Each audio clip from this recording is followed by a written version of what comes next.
Hey, do you like purple hats? Did you get the purple hat? Do you love how that purple hat looks, you dirty little purple hat wearer? Well, guess what goes hard with a purple hat? Trousers. Purple trousers. Perpsidian hat and now Perpsidian trousers. Available via Twitch drop starting this Friday, the 20th of June. And there's some other stuff too, like some quests and and this wheel. All the links are down in the info and description in the pinned comments.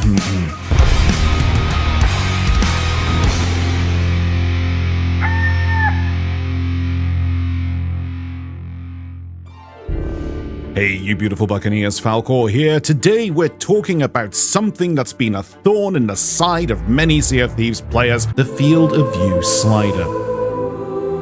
Or as I like to call it, the slider of false hope. Ever since the game was released, the Field of View in Sea of Thieves has had a maximum limit of 90. For a game that prides itself on chaos, action, and throwing you into wild first-person scenarios where you're sword-fighting skeletons 1 second and dodging cannonballs the next, 90 has never really cut it. Now look, in slower-paced games like your typical RPG or MMO, where you're reading dialogue boxes for 3 hours before getting into a fight, 90 FOV is fine. But Sea of Thieves? This is a game where someone can drop from a mast mid-sentence and slap you with a blunderbuss. You need that peripheral vision. You need to see the chaos coming, not just feel it in your bones 5 seconds too late. So let's rewind a bit. What exactly is Field of View? In gaming terms, it controls how much of the world you can see at once on your screen. The higher the FOV, the more of your surroundings are visible. It's like upping your situational awareness. It's the difference between taking in a beautiful sunset view or staring through a toilet tube. A wide FOV gives you a nice panoramic feel, while a lower FOV makes it look like your character is constantly squinting at the horizon like he forgot his glasses at the outpost. For some people, that narrow vision isn't just uncomfortable, it can cause actual motion sickness, because nothing says immersion like feeling seasick both in and out of game. Now, if you've been playing fast-paced shooters, racing games, or just any modern FPS with an FOV of 110, 120, or even 140, Sea of Thieves' FOV of 90 can feel, well, like your pirate is wearing blinders, and I'm not exaggerating. If you want to understand how dramatic this is, go into your settings right now, drop your FOV to 60, and try playing like that for an hour. I guarantee you'll come out of that with a headache. Understandably, some players haven't taken the 90 FOV cap lying down. Over the years, a portion of the community has turned to third-party software to force a wider FOV. Now,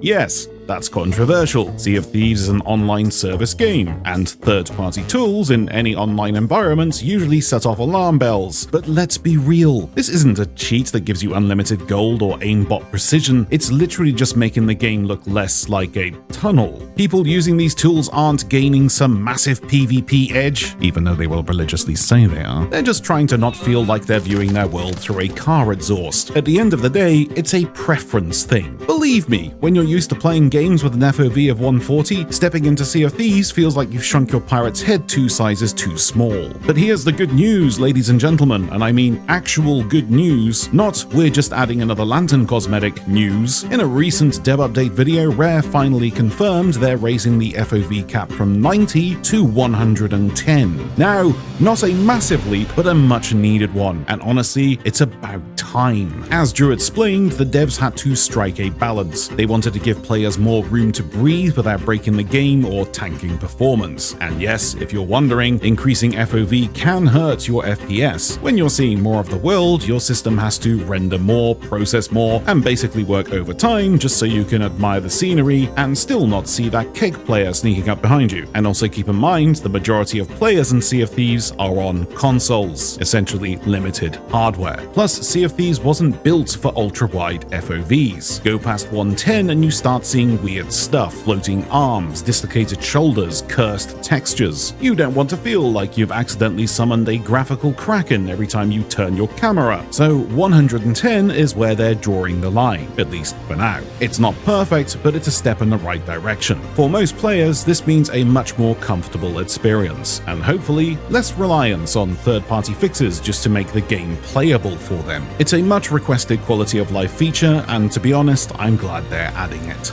Song time. Field of View is for me and you.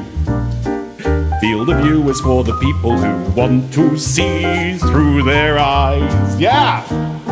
Slide the field of view, get ready to do. Vitamin the food, the field of view. Okay, I'll stop. Sorry. Now, before we wrap up, let's take a quick look at a new feature on its way: pirate profiles. Rare is finally adding the option to create multiple pirates under a single account, something players have wanted for quite some time. You'll be able to have different pirates with unique appearances and identities, all without needing separate logins. Sounds great, right? Well, here's the catch. Each new pirate starts completely fresh. No cosmetics, no commendations, no progress carries over, unless it's something you bought with premium currency, which of course does transfer. To add more pirates, you'll need to buy extra slots through the Pirate Emporium. But honestly, that feels a bit unnecessary. You can already create a new pirate for free just by logging in with a different email address. It's quick, easy, and doesn't affect your main save. So why even introduce pirate profiles at all? My guess is that this might be setting a stage for something bigger, like expanded access to custom servers or sandbox modes. These kind of modes do exist right now, but for partners and affiliate alliance members only. Custom servers allows you to create a fleet with your friends. The only downside, of course, no gold, reputation, or commendations can be earned in this mode. It's purely a sandbox to create competitions or just chill out with your buddies. These kinds of modes could require separate pirates that don't interfere with your main progression, and since custom servers don't let you earn gold or reputation anyway, having a throwaway pirate for that kind of thing would actually make sense. In that context, pirate profiles could be more than just a cosmetic feature. They might be the first step toward giving players more freedom in how they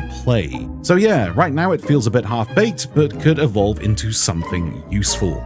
One more thing before we go, Rare's also testing cross-region matchmaking, currently limited to hourglass battles. The goal is to improve queue times and boost the overall player base by widening the pool of available opponents. The good news? It's totally optional. You won't be forced into it, which is great because while more matches is a win, being in the UK and matched against someone in Australia, that's a one-way ticket to Lag City, ping spikes all round. Still, it's a smart move to keep the feature optional and start small. If it works, it could be a valuable addition to keep the seas feeling more alive. So, what do you think, guys? Is 110 FOV enough? Will you purchase a pirate profile, and why? Do you think cross-region matchmaking is a good idea? Let me know in the comments below. And hey, if you liked the video or just mildly tolerated it, drop a like and consider subscribing for more Sea of Thieves content, updates, and dry commentary that's only slightly more informative than an ashtray on a motorcycle. Happy sailing! Field of view is for me and you. Field of view is for the people who want to see through their eyes. Yeah! Slide the field of view, get ready to do. Vitamin the food, the field of view.